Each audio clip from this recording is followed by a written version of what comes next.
Irmãos, a graça e a paz do Senhor Jesus para vocês, amém? Vamos ler a Bíblia lá no Gênesis, capítulo 42, e nós vamos hoje estudar essa passagem bonita, quando os irmãos de José descem pela primeira vez ao Egito. Gênesis 42, se você estiver perto de alguém que não trouxe a Bíblia, convida a pessoa para ler com você. Gênesis 42 diz: quando Jacó soube que havia mantimento no Egito, disse a seus filhos: por que estáis olhando uns para os outros? Disse mais: tenho ouvido que há cereais no Egito. Descei até lá e comprai-nos deles, para que vivamos e não morramos. Então desceram os 10 irmãos de José para comprar cereal no Egito. Obrigado, irmão.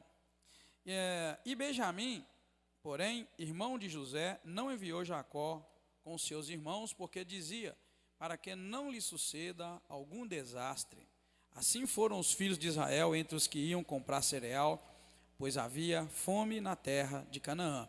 Ora, José era o governador da terra, era ele quem vendia cereal a todo o povo da terra.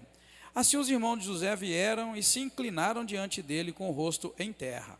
Vendo José os seus irmãos, reconheceu-os, mas comportou-se como estranho para com eles. Falou-lhes asperamente e perguntou-lhes: de onde vindes? Responderam: da terra de Canaã, para comprar mantimento. José conheceu os seus irmãos, mas eles não o conheceram. Então se lembrou José dos sonhos que tivera a respeito deles e lhes disse: vós sois espias e viestes para ver a nudez da terra? Responderam: não, senhor meu, os teus servos vieram comprar mantimento. Nós somos todos filhos de um mesmo homem. Os teus servos são homens de retidão, não são espias. Disse-lhes ele: não, viestes para ver a nudez da terra. Eles, porém, responderam: nós, teus servos, somos 12 irmãos, filhos de um homem da terra de Canaã. O mais novo está hoje com o nosso pai, e um já não existe. Disse-lhe José: é como já vos disse, sois espias, e nisto sereis provados. Pela vida de Faraó, não saireis daqui sem que primeiro venha o vosso irmão mais novo. Enviai um dentre vós e traga vosso irmão. O restante de vós ficará preso, e vossas palavras serão provadas, se há verdade no que dizeis. Senão, pela vida de Faraó, vós sois espias. E colocou a todos eles na prisão por 3 dias. Ao terceiro dia disse-lhes José: fazei isto e vivereis, pois eu temo a Deus. Se sois homens de retidão, que fique um de vossos irmãos aqui na prisão. Vós outros ide, levai cereal para a fome de vossas casas. Trazei-me, porém, o vosso irmão mais novo, para que sejam verificadas as vossas palavras, e não morrereis. Eles assim fizeram. Então disseram uns aos outros: na verdade somos culpados com respeito a nosso irmão, pois vimos a angústia de sua alma quando nos rogava, mas nós não atendemos. É por isso que vem sobre nós esta angústia. Respondeu-lhes Rúben: não vos dizia eu, não pequeis contra o menino? Mas não me quiseste ouvir, por isso agora é requerido de nós o seu sangue. Eles não sabiam que José os entendia, porque eles falava por intérprete. Retirando-se deles, chorou, depois voltou a eles e falou-lhes. Tomou Simeão entre eles e o amarrou perante os seus olhos. Ordenou José que eles chegassem os sacos de cereal, restituísse o dinheiro a cada um na sua bagagem e desse comida para o caminho. E assim fizeram-lhes. Carregaram o cereal sobre os seus jumentos e partiram dali. Abrindo um deles a sua bagagem para dar de comer ao seu jumento na estalagem, viu o seu dinheiro, pois estava na boca da bagagem. Então disse a seus irmãos: devolveram o meu dinheiro, está aqui na bagagem. Então lhes desfaleceu o coração e, tremendo, entreolharam-se, dizendo: que é isso que Deus nos fez? E vieram para Jacó, seu pai, na terra de Canaã, e contaram-lhe tudo o que lhes havia acontecido. O homem, o Senhor da terra, falou conosco asperamente e tratou-nos como espias da terra. Dissemos-lhes, porém: somos homens de retidão, não somos espias. Somos 12 irmãos, filhos de um mesmo pai. Um já não existe, e o mais novo está hoje com nosso pai na terra de Canaã. Respondeu-nos o homem, o Senhor da terra: Nisto conhecerei que vós sois homens de retidão. Deixai comigo um de vossos irmãos, tomai o cereal para a fome de vossas casas e parti. Trazei-me o vosso irmão mais novo, para que eu saiba que não sois espias, mas homens de retidão. Então vos entregarei o vosso irmão e negociareis na terra. Esvaziando eles a sua bagagem, eis que a trouxinha de dinheiro de cada um estava na bagagem. Quando eles e seu pai viram as trouxinhas de dinheiro, temeram. Então Jacó, seu pai, lhes disse: tendes-me desfilhado. José já não existe, Simeão não está aqui. Agora a vez de levar a Benjamim. Todas essas coisas vieram sobre mim. Rúben, porém, disse a seu pai: mata os meus 2 filhos, se eu não tornar a trazê-lo para ti. Entrega-o nas minhas mãos e tornarei a trazê-lo. Ele, porém, disse: não descerá meu filho convosco. O seu irmão é morto, e só ele ficou. Se lhe suceder algum desastre na viagem que ireis fazer, fareis descer os meus cabelos brancos com tristeza à sepultura. Amém, queridos? Hoje nós chegamos no capítulo 42, que vai mostrar a primeira descida dos irmãos de José até o Egito. Primeira, porque vai haver uma outra, nós sabemos disso, tá? Bem, temos aqui então a ordem de Jacó, do pai, de Israel, para que seus filhos fossem comprar mantimento lá no Egito. Havia fome sobre a terra. Agora, um detalhe que me chegou ao meu coração hoje é que a terra prometida trouxe escassez e fome aos 3 patriarcas. Tá, irmãos? Tá dando para ouvir bem lá atrás? Ou o som está embolado? Isso me chamou a atenção, porque quando se fala em promessa de Deus, todos nós pensamos em quê? Em coisa boa demais, não é assim? Ah, não, Deus prometeu, é bom. Mas Deus prometeu Canaã para o povo de Israel. Mas uma coisa aconteceu: para os 3 homens da bênção, Abraão, Isaque e agora Jacó, a terra de Canaã trouxe primeiro escassez e fome. Abre a Bíblia lá que vocês vão ver, capítulo 12, 10, e depois alguém abre lá no 26, 1. Quem vai abrir para mim no 26, 1? Abre lá, Letinho. 26, 1 e 2, e alguém do lado de cá que quiser abrir, abra no 12, 10. Quem achou pode ler. Ninguém achou? Ih, vocês estão agarrados. 12, 10, quem achou?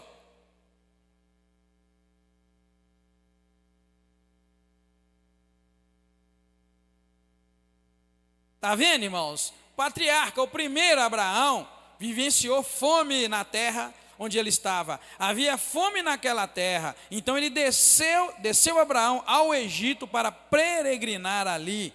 Veja bem, agora quem é lá o Letinho, 26, 1 e 2.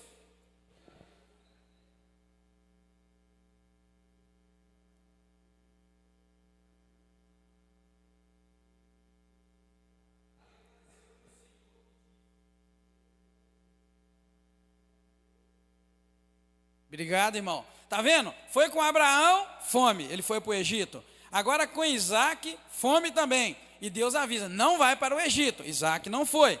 Agora nós estamos nos deparando com Israel ou Jacó, passando também fome. E Jacó está aqui na terra prometida, no lugar que Deus prometeu. Então, irmãos, me chamou a atenção. Por quê? Porque para nós, a palavra terra prometida, para nós a palavra bênção de Deus, significa mar de rosas. Ninguém consegue compreender que a promessa de Deus de nos abençoar pode incluir no pacote escassez, pode incluir fome. Hein? Isso aí está muito de acordo com as mensagens que a gente ouve hoje? Não está. Olha, esse som está alto para danar. Estou vendo que está dando um eco longo lá no fundo.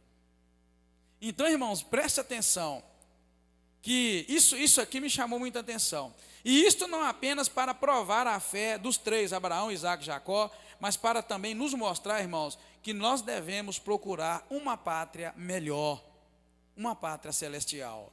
Hebreus capítulo 11, versículos 13 a 16, vai falar para nós de uma pátria celestial. Se você quiser abrir a Bíblia, não estiver morrendo na preguiça, abre Hebreus 11, 13. Tem? Porque eu estou vendo que você está... Abra a Bíblia, rapaz, folheia esse trem aí, ó. Sabe que o barulho mais gostoso é esse aqui, ó. Você sabe que daqui um dia vai acabar, né? Eles estão digitalizando a Bíblia, então daqui um dia você não vai abrir barulho de folha. Abra a Bíblia e confessa, eu estou falando besteira. Hebreus 11, 13 a 16 tem. todos estes morreram na fé, não alcançaram as promessas. Esses quem? Abraão, Isaque, Jacó, os homens da fé. Eles viram as promessas de longe e as saudaram, e confessaram que eles eram estrangeiros e peregrinos na terra. Está vendo? Ora, os que dizem tais coisas claramente mostram que estão buscando uma pátria melhor do que Canaã. E se na verdade se lembrassem daquela de onde haviam saído, teriam oportunidade de voltar. Agora, porém, desejam uma pátria melhor, isto é, a pátria celestial, pelo que também Deus não se envergonhará deles, de ser chamado seu Deus, pois já lhes preparou uma cidade melhor do que Canaã, que eles estavam, e trouxe para eles escassez e fome, e era a terra prometida. Amém?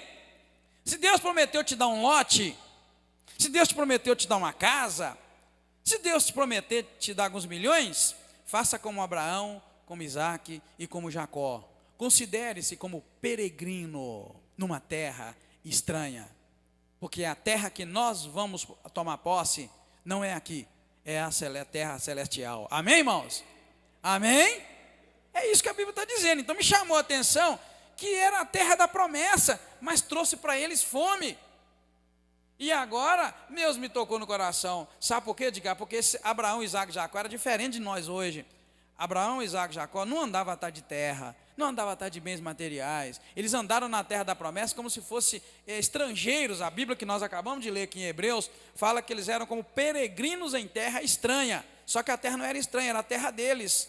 E só que eles caminharam como peregrinos em terra estranha, porque eles estavam procurando uma terra melhorzinha, que não ia encontrar aqui na face da terra, tá, irmãos? Bem, eles partiram com dinheiro para comprar mantimento. E ao chegarem na presença de José, irmãos, eles se curvam diante dele. Ou seja, esses camaradas saíram de feixe vazio, de sacola vazia, e tiveram que se curvar diante do feixe de José. Olha lá para você ver o que diz o capítulo 37, 7. Se você tiver coragem de abrir, só você voltar um tiquinho aí, 37, 7. Quem achar pode ler para nós. O que diz lá?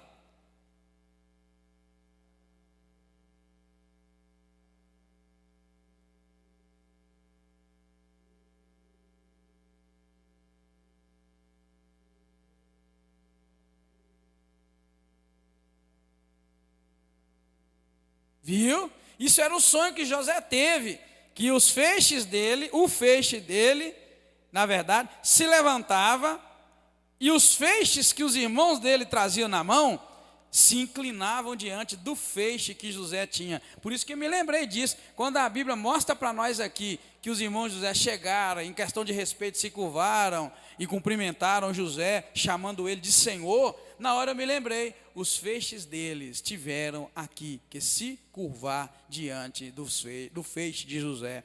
Ou seja, irmão, tudo que Deus fala, Ele cumpre. Amém, irmãos? Amém?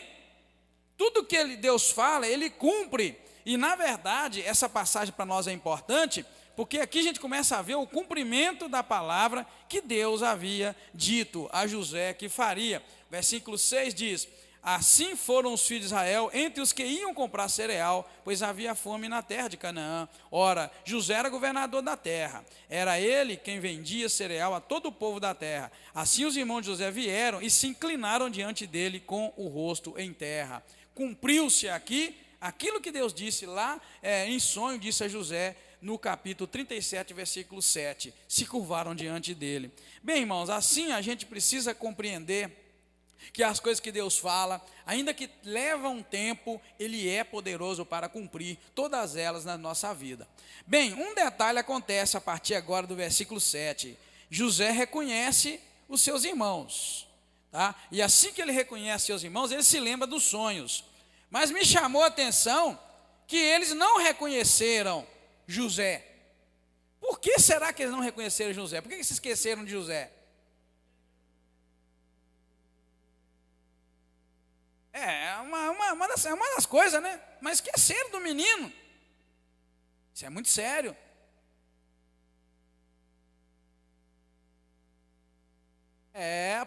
Aparentemente sim, né? Mas vocês já notaram isso, que eles chegaram a esquecer do menino? Nenhum deles lembrou que vendeu o menino para os ismaelitas, né, que estava indo na direção do Egito. Não quiser nem saber, hein? Agora não, mas depois eu vou lembrar. Agora não, eu estou dizendo que o tempo se passou. E eles esqueceram do irmão dele. Nada lembrou o irmão. Nada lembrou, olharam e nunca imaginaram. Então, querido, olha, José reconhece seus irmãos e se lembra do sonho. Mas seus irmãos já haviam esquecido dele.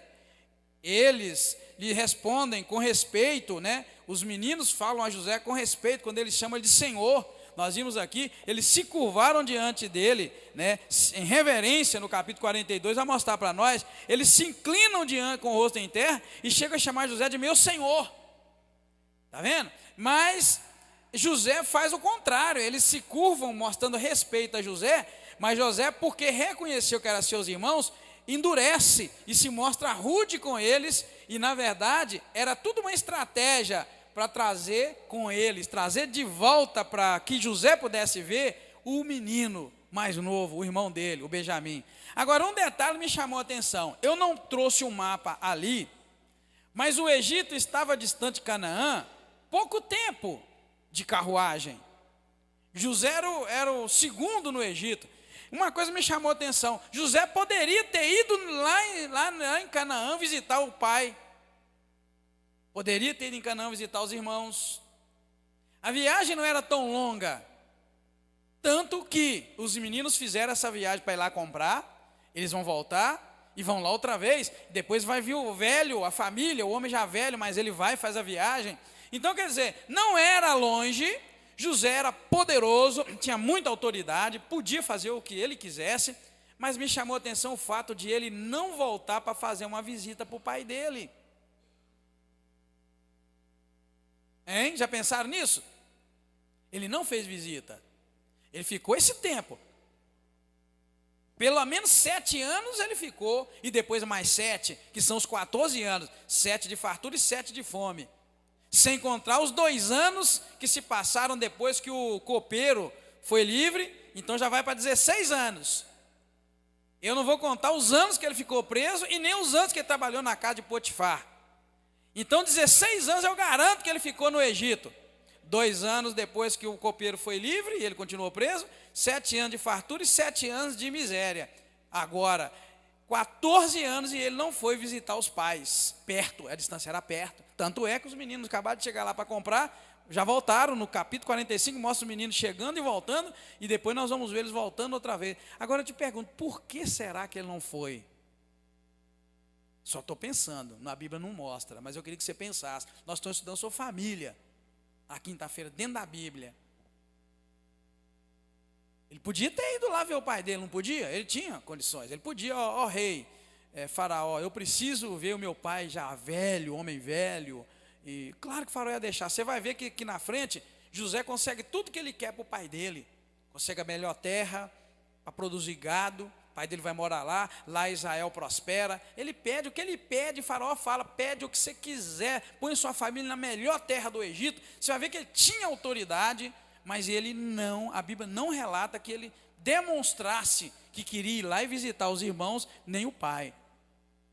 É um detalhe que me chamou a atenção. É claro, uma coisa eu entendo e te digo com firmeza.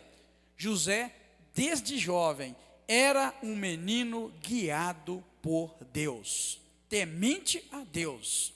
É um dos poucos exemplos na Bíblia que mostra o camarada do início ao fim, um camarada temente a Deus. Ele não mostra, você não vai ver desvios na conduta de José, né? Ele vai ficar um pouco bravo na hora que o pai dele vai abençoar os meninos lá na frente, mas é normal, bravo assim.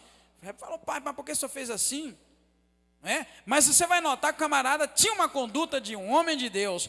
E isso me chamou a atenção, porque a maioria de nós, eu não digo todos, mas uma boa parte de nós, costuma ter um apego com família, que acaba nos impedindo de ser abençoados por Deus. Boa parte de nós, irmãos, tem às vezes um apego com papai e com mamãe, que às vezes nos impede de caminhar dentro da bênção de Deus e dentro do propósito de Deus para a nossa vida. O camarada pertinho de papai e mamãe, mas ele não foi. Certamente ele sabia que os sonhos que ele teve no capítulo 37 eram sonhos proféticos e que Deus faria com que ele fosse exaltado e que os seus irmãos, seu papai e sua mamãe viessem precisar dele e se curvar diante dele de alguma maneira. E para que o plano de Deus se cumprisse, talvez ele entendeu, é necessário que eu viva aqui e que meu papai viva pertinho de mim, mas eu não posso ir lá fazer uma visita para ele. Não é o tempo de Deus, não é a hora de Deus. Tá bom? Hein? É difícil um filho desgrudar do papai e da mamãe, não é? E é difícil uma filha desgrudar do papai e da mamãe. Mas eu já falei para vocês, a gente não cria filho para nós. A gente cria para o mundo, não para o mundo lá fora, para o pecado. A gente cria para eles viverem a sua vida, a vida que Deus planejou para eles. Tá? Então isso me chamou a atenção. Bem, então eles acabam respondendo com respeito a José, mas José se mostra rude com eles, mas isso é uma estratégia para trazê-los de volta. Você vai encontrar essa narrativa do versículo 7 para baixo. Por quê?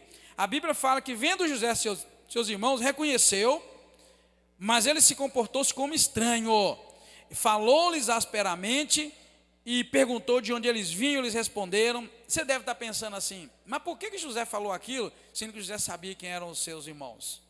Por que ele perguntou de onde eles vinham, sabendo que ele sabia? Não é? A gente não entende, mas ele sabia de tudo, a Bíblia fala para nós. O versículo 8 repete, José conheceu seus irmãos, mas eles não conheceram José, já haviam se esquecido. Verso 9, então se lembrou José dos sonhos que tivera a respeito deles e lhes disse, vocês são espiões e vieram aqui para espiar a terra. Por que José falou assim, você acha? Vamos lá. Por que José, quando lembrou do sonho que ele tive, pegou duro com os irmãos dele e falou, vocês são espião, vocês vieram aqui para espiar a terra? Por quê? Vamos pensar, me ajuda a pensar. Pode falar, quem quiser. Por que ele pegou duro com os irmãos dele aqui? E a Bíblia coloca isso exatamente quando fala que ele se lembrou dos sonhos. Primeiro ele reconheceu os irmãos. O que ele deve ter pensado quando ele reconheceu, hein? Os irmãos tentaram matá-lo, venderam ele como escravo, fizeram tanta maldade com ele. Isso que a Bíblia relata, né? Só que a Bíblia relata. Agora ele viu os irmãos dele depois de muitos anos, já contamos aqui, 16 anos é garantido. 14 mais 14 mais 2, é garantido que eles estavam longe. Agora ele vê os irmãos dele, que sensação, sentimento ele deve ter tido. Mas quando ele lembra dos sonhos que ele teve, verso 9, ele vira para os camaradas e fala, vocês são espião. Vocês vieram para visitar, para conhecer a nudez da terra. Vocês são espião, estão vendo onde a terra, onde nós temos um ponto fraco, vocês estão espiando a nossa terra. E olha que José estava falando para eles com intérprete. José já sabia falar a linguagem do Egito, que ele usava um intérprete para conversar com seus irmãos. Lá na frente vocês vão ver. E os irmãos dele falavam em hebraico para ele, falavam na linguagem dos hebreus, né? E José entendia tudo, mas José estava ali fingindo que não entendia. Veja que encenação bonita. E aqui ele vira para os camaradas e fala, vocês são espiões, vocês vieram para visitar a nudez da terra. Sabe o que eu estava pensando? Não é que José estava ajudando o plano de Deus a acontecer, que era, esses camaradas têm que se curvar diante de mim. Não é. Mas a partir do momento, me chamou a atenção o seguinte, a partir do momento que você sabe o que Deus vai fazer, que Ele te falou que vai fazer, é o seu dever como detentor daquilo que Deus vai, detentor do saber o que Deus vai fazer, não impedir que Deus faça aquilo. Eu entendo mais que José pegou duro com os irmãos dele, depois que ele lembrou do sonho, porque possivelmente o nosso coração ia maciar, e logo logo ele ia virar, vocês são meus irmãos, eu sou José, vocês fizeram aquilo comigo, mas eu estou vivo, e abraçar. Mas aquele que sabe o que Deus disse que vai fazer, precisa esperar e saber o momento exato para que aquilo aconteça. E muitos de nós precipita. Muitos de nós que sabem o que Deus vai fazer, precipita, passa o carro na frente do boi. Não é assim? Foi. O pastor está lembrando muito bem, lá na frente nós vamos ver essa parte.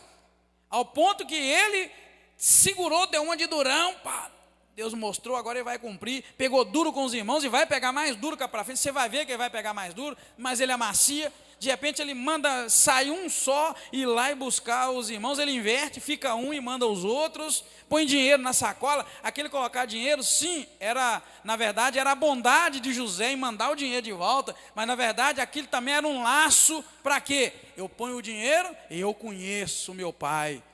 Ele vai querer que devolva o dinheiro. Os irmãos ele conhecia também, porque os irmãos era tudo malandro. Infelizmente, irmãos, os 12 aqui, os 11 aqui, era tudo malandro. Vocês viram que os 11 arquitetaram matar José. Depois Rubem até levanta lá e tal, para tentar defender. Mas você vê que os 11 patriarcas, você vai encontrar isso em todos os estudos que você for fazer da Bíblia, do Antigo Testamento. Os 11 matriarcas, eles não eram homens de boa índole, de moral ilibada. Você vai notar isso em todos os estudos. Eles eram homens, meio danadinho. Judá, então, eu já mostrei para vocês como é que Judá era.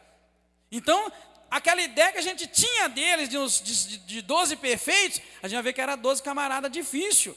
E a prova é esses, quando eles tentaram levar José, matar José, na verdade, e não deu certo. Deus não permitiu que isso acontecesse. Mas ele fica duro, ele endurece. E eu entendo que ele endureceu, mas porque ele sabia o que Deus ia fazer, e não era o tempo de ele amaciar com os seus irmãos. Porque de nada adianta, se Deus falou que os seus irmãos vão se curvar diante de você, seu pai e sua mãe vão se curvar diante de ti, é necessário que você espere o tempo de Deus e não force as coisas. Bem, então vamos lá, seguir. Eles respondem, não, Senhor meu. Aqui você vê mais uma humilhação, versículo 10. Quando os irmãos viram e falam, não, Senhor meu, eles estão reconhecendo José como Senhor, como autoridade. E é exatamente o que os sonhos de José mostravam, que ele seria uma autoridade. E aí eles respondem, os teus filhos vieram comprar mantimento, nós somos todos filhos de um mesmo homem, os teus servos são homens de retidão, não são espias. Falar que são filhos do mesmo homem, tudo bem, mas falar que são homens de retidão, já não é tão bem assim, porque José sabia que eles haviam armado contra a vida dele lá no passado. Que eles eram espias também não, porque é verdade, eles não eram. Depois no versículo 12, José pega duro e fala, não, vocês vieram para ver a nudez da terra, ou seja, vocês vieram para ver a terra, onde a terra é fraca, né? Onde nós somos fracos. E eles responderam, não, os teus servos, nós somos 12 irmãos, filhos de um homem da terra de Canaã. Agora eles falam uma coisa, olha, o mais novo está hoje com o nosso pai, e um já não existe. Não tiveram coragem de falar claramente o que havia acontecido com José. Nós somos 12 irmãos, o mais novo está lá com o nosso pai, que é o Benjamim, e eles dizem, e um já não existe. Não, mas eles sabiam que não tinha matado também. Para o pai deles, no ato da tentativa de matar José, e depois eles resolveram vender José, qual foi a trama deles? Pegaram a roupa de José, rasgaram, mataram um cabrito, passaram sangue, chegaram perto do velho Jacó e falou, aqui pai, o senhor conhece essa roupa? O velho olhou, nossa, é a roupa do meu filho José, um bicho comeu. Em outras palavras, eles inventaram para o pai que José estava morto, mas aqui eles não falaram que estava morto. Está vendo? Eles eram para ter mantido a mentira, né? A primeira mentira, José morreu, eles eram para avisar e falar, nós somos filhos de um só pai, nós somos 12 filhos de um só pai. O mais novo está hoje com o nosso pai, Benjamim, estamos lá com o papai. Um já morreu, porque nós matamos ele. Na verdade, eles mataram José. No momento em que eles tentaram matar e não mataram, inventaram a mentira que ele estava morto, eles ali criaram uma morte para José. Mas aqui eles não tiveram coragem de falar que ele estava morto. Para você pensar, só para você pensar nisso, tá? Depois a Bíblia continua dizendo para nós. O irmão sabe de uma coisa? A mentira não pode prevalecer. A gente precisa aprender a não fazer isso. O que nós estamos vendo aqui, um problema sério dentro dessa família, é que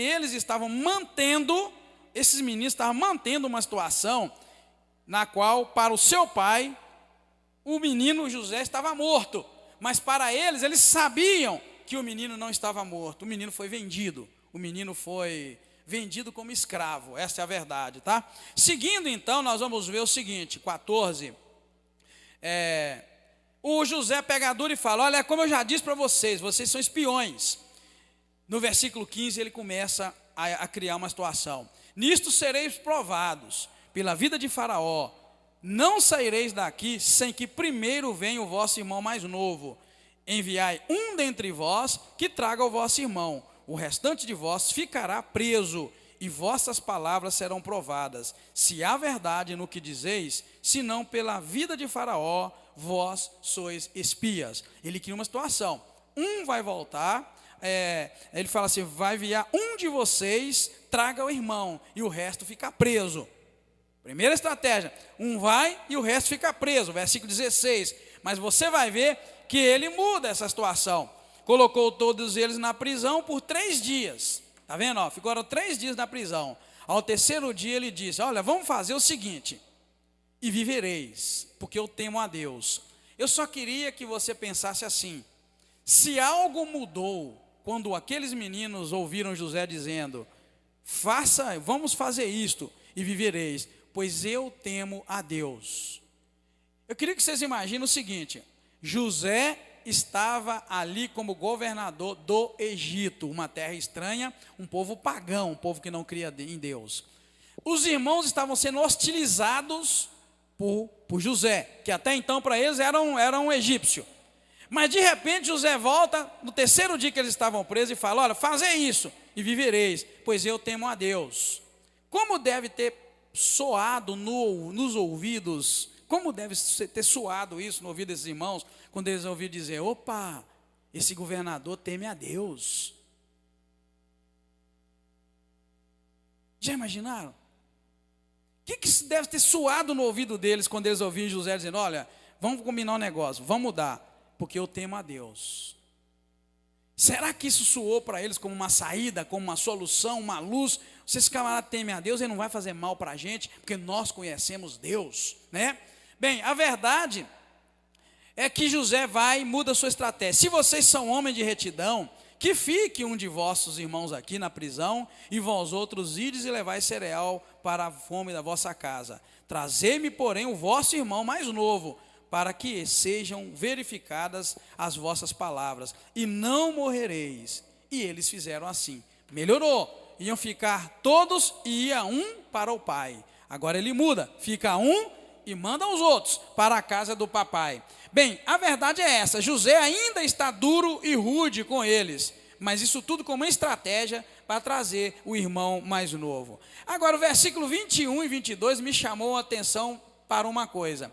Nesse versículo 21 e 22, nós vamos encontrar, irmãos, aqui, uma conversa entre os seus irmãos, e a Bíblia diz, verso 21 e 22, que eles disseram uns aos outros, na verdade, nós somos culpados com respeito ao nosso irmão, pois vimos a angústia da sua alma quando nos rogava, mas nós não o atendemos. É por isso que vem sobre nós esta angústia. Aí lhes respondeu Rúben, não vos dizia eu, não pequeis contra o menino, mas vocês não quiseram me ouvir, por isso agora é requerido de nós o seu sangue. Me chamou a atenção, porque eles estavam agora presos.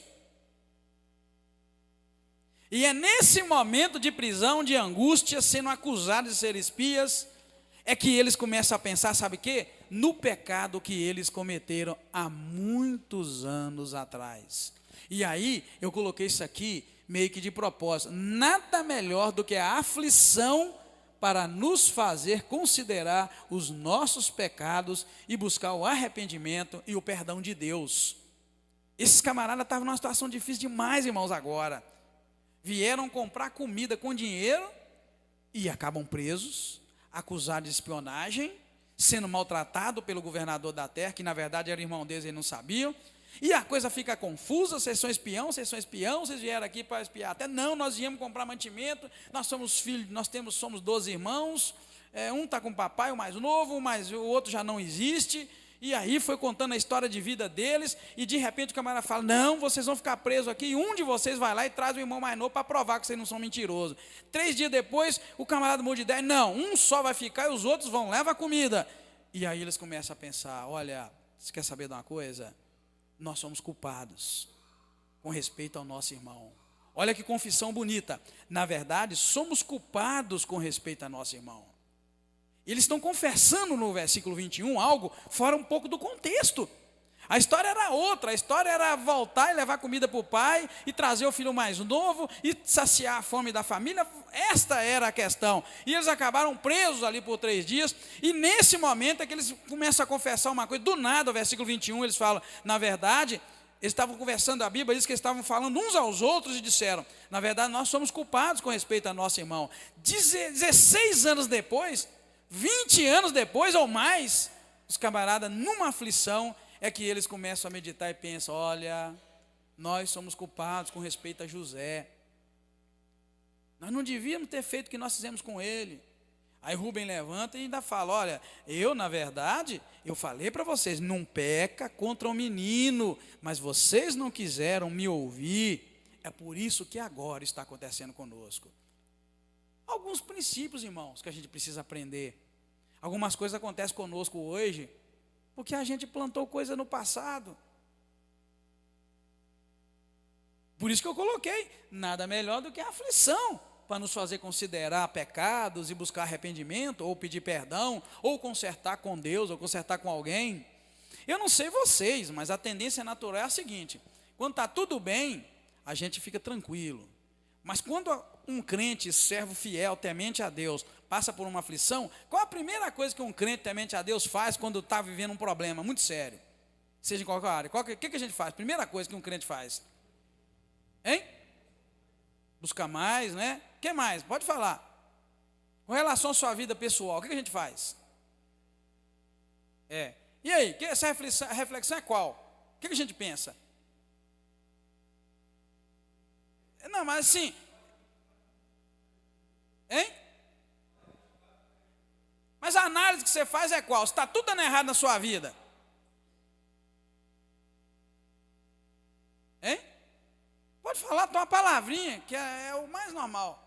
Meu Deus, onde eu pequei? A maioria é, o que eu estou fazendo de errado? A maioria. Eu estava conversando essa semana com alguém, a pessoa está vivendo isso, as coisas não estão andando muito bem em determinada área, e me comunicaram, me pediu ajuda, pastor, eu estou sondando a minha vida, pastor, estou procurando saber onde está o meu erro, o meu pecado. Irmão, essa é a primeira coisa, essa é a realidade. Você que talvez não pensou na palavra, você busca arrependimento, você busca tudo, mas na verdade a primeira análise é, o que eu estou fazendo de errado? Onde está o meu pecado? O que está acontecendo? A maioria, eu não digo todos, mas a maioria faz uma análise da vida, porque o nosso pensamento é, eu estou fazendo algo errado e Deus está me descendo pau. Geralmente essa é a primeira análise.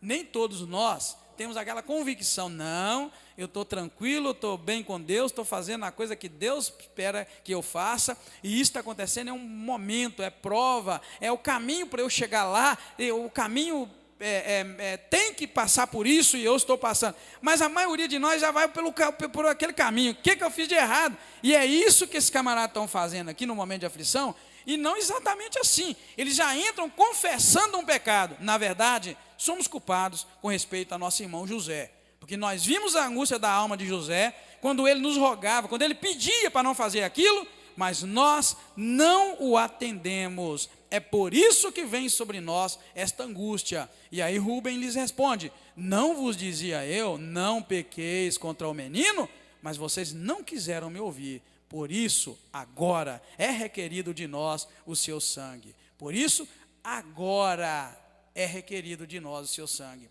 Então a gente precisa, irmão, aprender com a aflição. Semana passada eu falei para vocês que ninguém consegue chegar num patamar que Deus escolheu para te abençoar e te usar, sem antes passar por determinado caminho. E a aflição geralmente é o instrumento de Deus para forjar grandes homens de Deus. A aflição e a luta. A gente precisa aprender com a aflição, com a luta. Só que a gente não gosta de aflição nem de luta. E na verdade o evangelho que se prega hoje é um evangelho de vida boa, vida mole, onde não tem desafios, onde não tem luta, onde não tem busca, tá? Essa questão me chamou muita atenção. Passa para mim aí que agarrou aqui. Emocionado, irmão, José fica com um de seus irmãos e envia os outros com alimento. Mas ele devolve também, junto da bagagem deles, o dinheiro. Claro que ele fez isso como uma gentileza, sabendo para quem ele estava devolvendo o dinheiro, que era para os seus pais, mas na verdade ele fez isso como garantia de que veria novamente seus irmãos. Versículo 23 ao 28 vai narrar isso para nós, né? Eles não sabiam que José entendia o que eles estavam falando, porque lhes falava por intérprete. Viu onde eu disse que José não estava falando com eles na linguagem dos hebreus, ele estava falando por intérprete.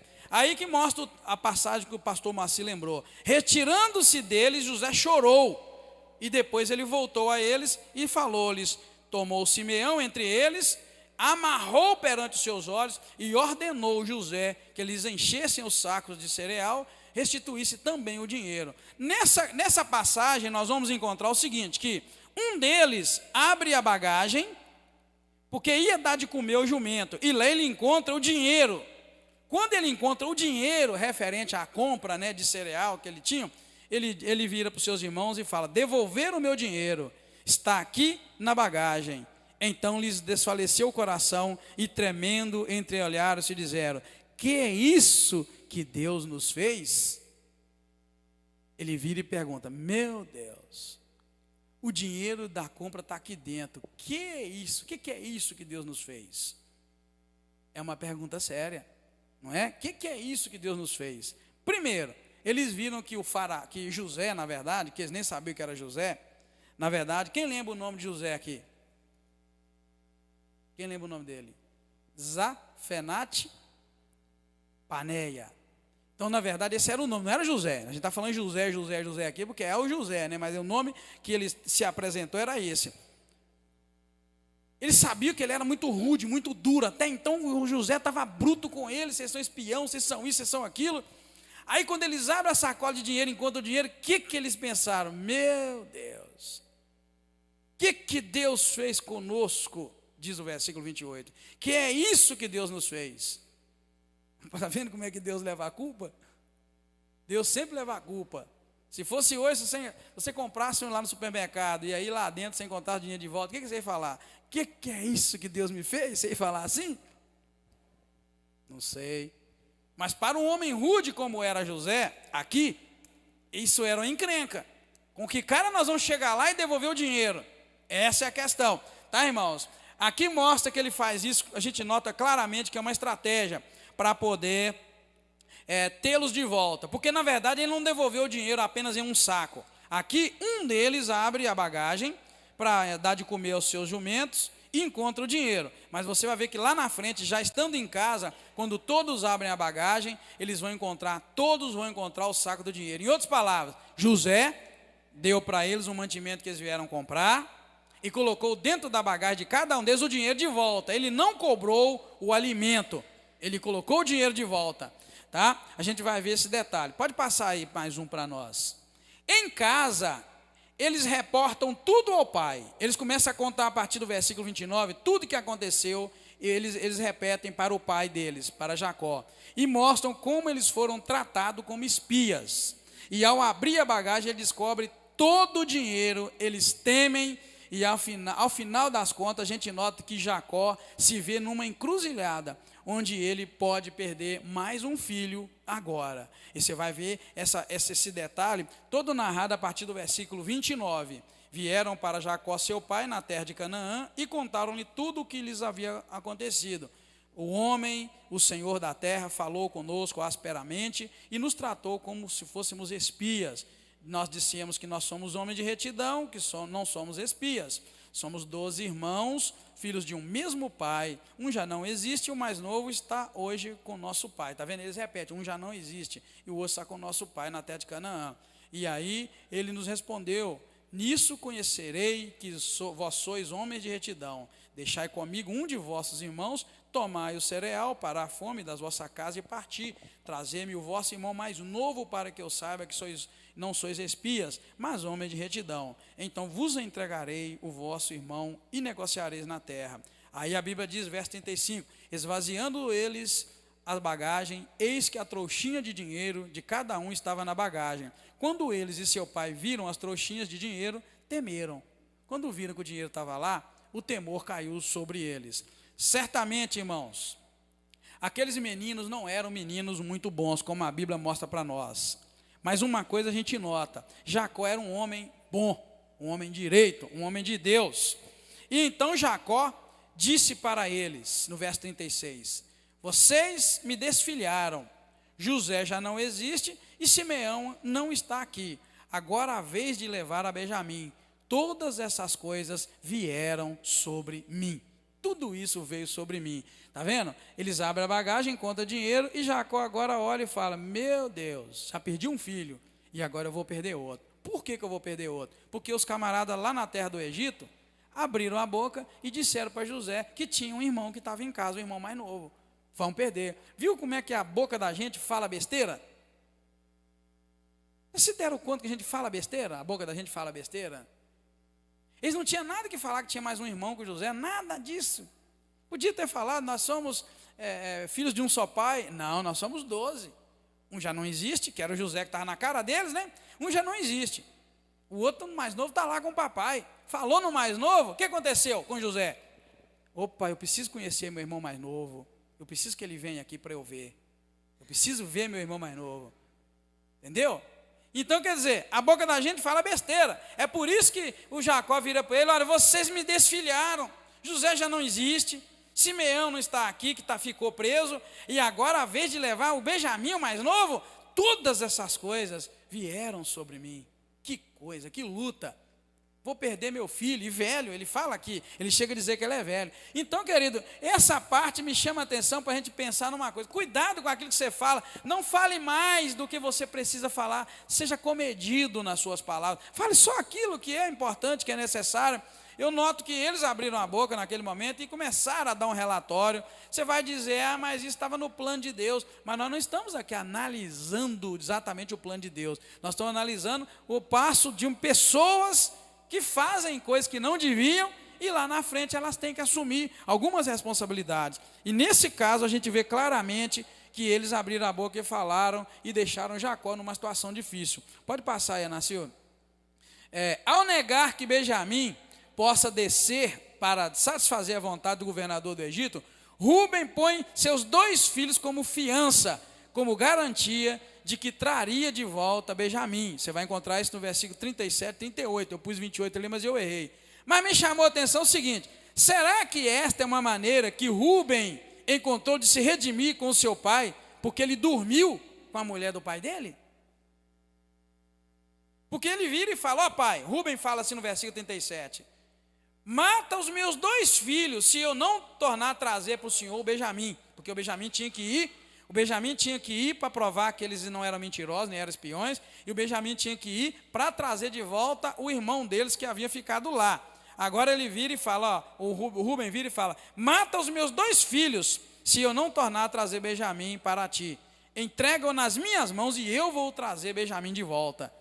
Aí me chamou a atenção, porque no capítulo 35, versículo 22, os irmãos leram lá isso, né? Se quiser abrir a Bíblia, você pode abrir. No capítulo 35, versículo 22, fala que enquanto Israel habitava nessa região, Rúben foi e se deitou com Bila, concubina de seu pai. Ou seja, Bila era madrasta de Rúben, e Rúben dormiu com ela, teve relação sexual com ela. Israel soube disso, ele ficou sabendo dessa situação.